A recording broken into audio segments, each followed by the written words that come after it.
water. Goldie leading comfortably against Isis as they go past Chiswick, and both crews here are using the cleaver blades.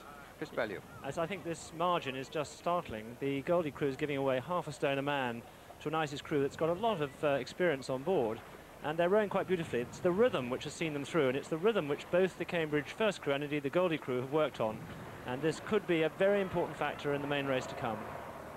I think, yeah, I mean, it's a very impressive Goldie crew. They're very light, the stern pair. The stern pair was Clarry at stroke there, was in the Cambridge Blue Boat last year. There's a lightweight man at 7 right behind him, Chris Elmitt. And they just cleared Oxford in about a minute and a half, 2 minutes. As they went round the Fulham Bend, they got well away, and it was a very, very impressive piece of rowing. They got into their rhythm. Cambridge have got the same station in the big race coming up in 15 minutes, and I have a very sneaking feeling that things may go the same way. You know, what's interesting is that the Oxford Isis distance when they raced each other was really quite tight. And you know, Goldie pushed Cambridge hard too, but this margin really does seem to suggest that there's quite a big difference between the quality of the blue boats. Well, the Isis people are using the same chopper blades, the same big blades. They haven't really been able to use them. Oxford were thinking that they might use them right up until today, and decided not to. Maybe they're going to think that maybe they should have been using them right through the year. No, I think Isis turned to using these blades relatively late on because they were having a lot of difficulty with their timing, and they found the big blades helped them find their catches. All it did really was to cover up the shortcomings with their technical side, whereas this Cambridge have rowed with them throughout the season. I do think that's a very important difference. Look at the distance now. There's about 5 lengths there, 5.5 lengths. That's a very, very impressive Goldie lead. It's certainly a plus for Vladimir Bachev, who was their finishing coach and one of the coaching team at Cambridge all the way through, and the senior coach Harry Mann has set great store by the rhythm in the boat, which the Cambridge Blue boat has certainly achieved, and Goldie are following in a like way. The two blue boats, incidentally, are down stream from Putney, just paddling and sorting out their nerves, waiting to be called to the stake boats. And meanwhile, Goldie looking very impressive. This is a race introduced in 1965. Goldie 17 wins, Isis 11.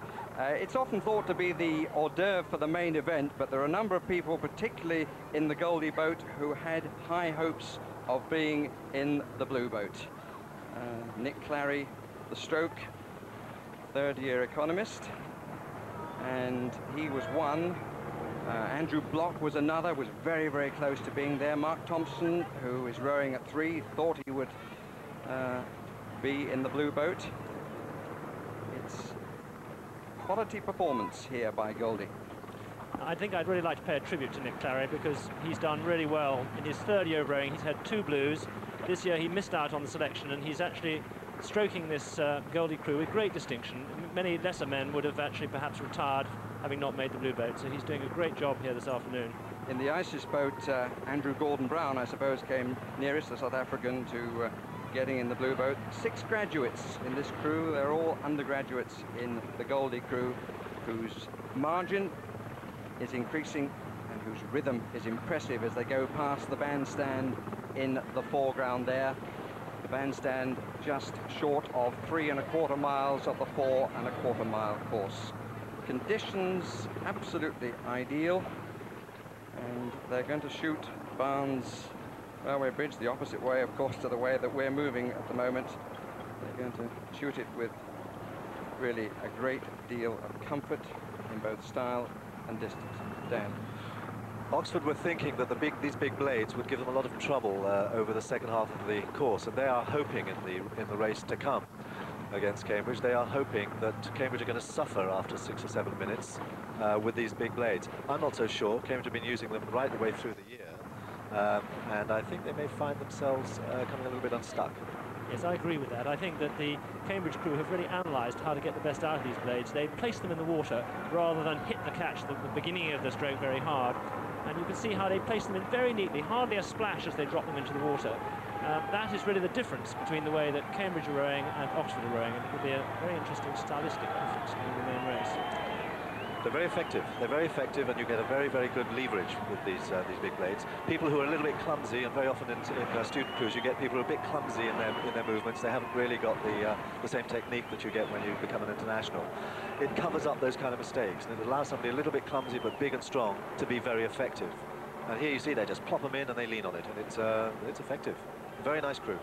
It's very much the sort of Harry Mahon philosophy, isn't it? Float forward, move back, drop the oar in. All very simple, very straightforward, and sit back in your armchair, he says. Well, they're living up to that. Malcolm Baker made a very interesting comment. It's the sixth man of the Cambridge crew, saying that he'd learned all about hard pulling in America, but he'd learned about clever pushing with Harry Mahon. And I think they've become very economical, and it'll be very, very intriguing to see how that works out in the big race. Well, the finish in sight for the Goldie crew. Last year, the successful Goldie crew were very proud of the fact that their winning time of 17:34 was precisely that achieved by Oxford in the race that followed. And the Goldie tradition, I suppose, Chris, when you look at the successes at Henley in the ladies and the lightweights, and now the Goldie crew, but of course Oxford will tell you it's the boat race that matters. Absolutely. You know, Cambridge have been consistent in winning all the small honours, but it's the big one that really matters. Now, this is the nursery for the big boat, but in reality, only one of last year's Goldie crew has made it through into the Cambridge boat, and only one of last year's Isis crew, only one member of the Oxford crew has ever rowed in Isis. Now, the reality is the big battalions go straight into the blue boats. But nevertheless, this is a very fine Goldie crew, and one which actually is as good as many blue boats I've seen. Now, coxing this Isis crew is Gordon Buxton, who got replaced only 5-6 days ago by Samantha Benham, who's going to steer Oxford in the boat race. He's steered Isis. He said as soon as he came out of the blue boat, he said it was the first time he'd smiled for 2 months. So he was enjoying his steering of Isis, but I'm not sure that he's going to be enjoying this very much, because he's coming in trailing a long, long way behind. It's not good quality rowing. It's really rather erratic, and they're having a lot of difficulty now, well behind, keeping their blades in the water. Contrast Goldie maintaining this very flowing rhythm. Just look at the boat. There's just a marginal stop on it as it flows through the water as they come towards the finish for another success for Goldie. It's not always proved a yardstick, but it's a good performance by them. Zach Newton in the bow, Matt Jackson next to him, Mark Thomson, Richard Muirhead, Roger Taylor, Andrew Block, Chris Elmitt, Nick Clarry, and the cox, Mark Sorrell, who made a very good start. And here come Isis trailing in. And just one survivor from 92. 6 graduates, 1 freshman, 2 undergraduates, an American, a South African, a Canadian. And collectively, disappointed and disappointing. Big blow to them, big blow. And I think these two crews have demonstrated a little bit what we're going to see in the main race now coming up.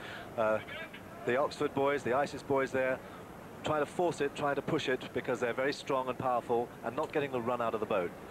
On that lovely water, you could see the Cambridge boat flowing and gliding between the strokes, and that's what they're going to be looking for in the main race as well. That's what's critical, and that's what carries you over a 4 1/4 mile boat race. Well, they look very happy. I just wonder what Nick Clarry, the stroke, is feeling. Having twice been in a beaten blue boat, he's got a success stroking Goldie. The stroke place in the blue boat taken by Will Mason, who of course was the one person, Chris, you were talking about, who's moved up from the Goldie boat to be in the blue boat this time. And that